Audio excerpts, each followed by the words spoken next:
eu sou a Rosânia Sueli dos Santos Sobreira, eu sou médica otorrinolaringologista de formação, médica do trabalho e vice-presidente da Sociedade Brasileira de Medicina Aeroespacial.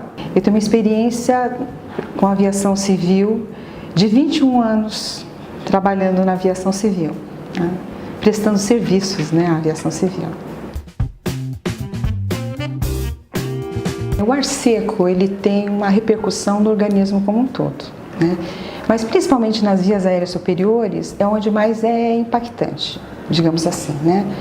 É muito importante que o aeronauta se hidrate bem, né? Porque isso ajuda a compensar, tá certo? Isso é fundamental, uma boa hidratação. Normalmente a gente pede para a pessoa ingerir por volta de uns 2,5 litros de água por dia, para ter uma hidratação significativa ideal. Mas no ambiente da aeronave a gente orienta que ele tome uma quantidade maior, né? Porque assim, quando o ar é seco, a gente acaba perdendo o líquido nosso mesmo para o meio ambiente, né? É uma questão física, né? Então, para ele compensar, seria interessante que ele tomasse um pouquinho mais de água. O aeronauta não deve voar doente, tá certo? A gente sabe que às vezes ele esforça um pouquinho, isso é a realidade, né? Mas isso é péssimo, porque ele pode ter uma complicação.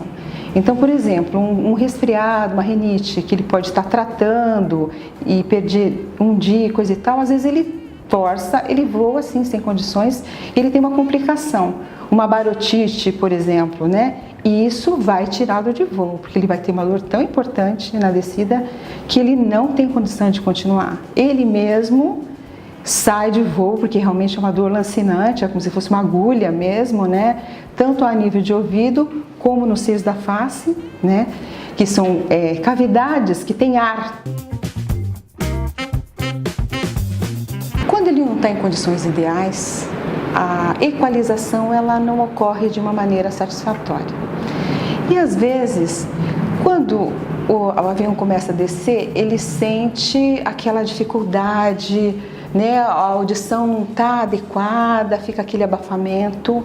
E com secreções, às vezes eles acabam fazendo uma manobra, que é muito comum na aviação, que se chama manobra de valsalva.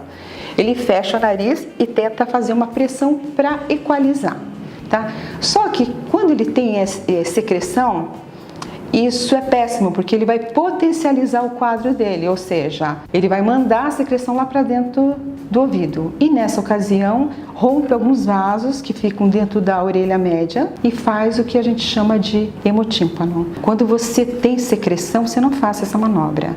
Você vai potencializar, você vai piorar o quadro. Agora, se você não tem secreção nenhuma, entendeu? Às vezes tem uma variação, uma alteração da pressurização de cabine não muito adequada, daí tudo bem, né? Você tampou, sentiu que não está equalizando, tampou a audição, tem aquela sensação, aquele desconforto auditivo.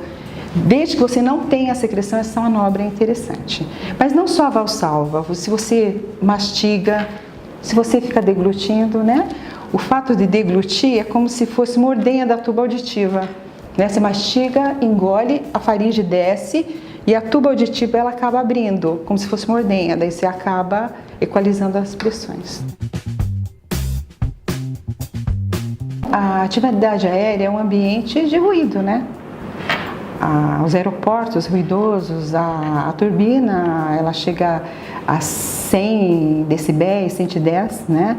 É claro que eles devem usar os EPIs adequados, isso é muito importante, mas um quadro, por exemplo, de uma otite, que a gente chama de otite média secretora, importante, uma otite aguda, né? Ela pode desencadear também naquele momento da fase aguda alguns sintomas nesse sentido, tá? De zumbido, tá? Mas o zumbido sempre está relacionado com uma perda auditiva, né? Então, realmente, daí tem que passar no otorrino, fazer uma boa investigação. A gente pede exames complementares, né? A audiometria, que é um exame importante, né? Que ele é, inclusive, de praxe, né? O aeronauta deve fazer esse exame. Que o nosso organismo nos dá os sinais. com certeza, você tem que interpretá-los, né? Se você já está com um quadro, está com resfriado, e você já está com o ouvido que está tampando, não está equalizando, não insiste. Não insiste, porque você vai sair de voo aonde estiver. De repente você vai ter que deixar a sua sequência de voos numa cidade que você não tem condição de atendimento adequado. Então é importante ter essa consciência. Isso eu acho que o recado mais forte é isso, tá? Se você já tem uma sinalização que não tem umas condições ideais, né? Passa num especialista, ou a maioria das empresas aéreas tem o seu corpo clínico para uma avaliação, né? Isso é importantíssimo, tá? Não insiste, né?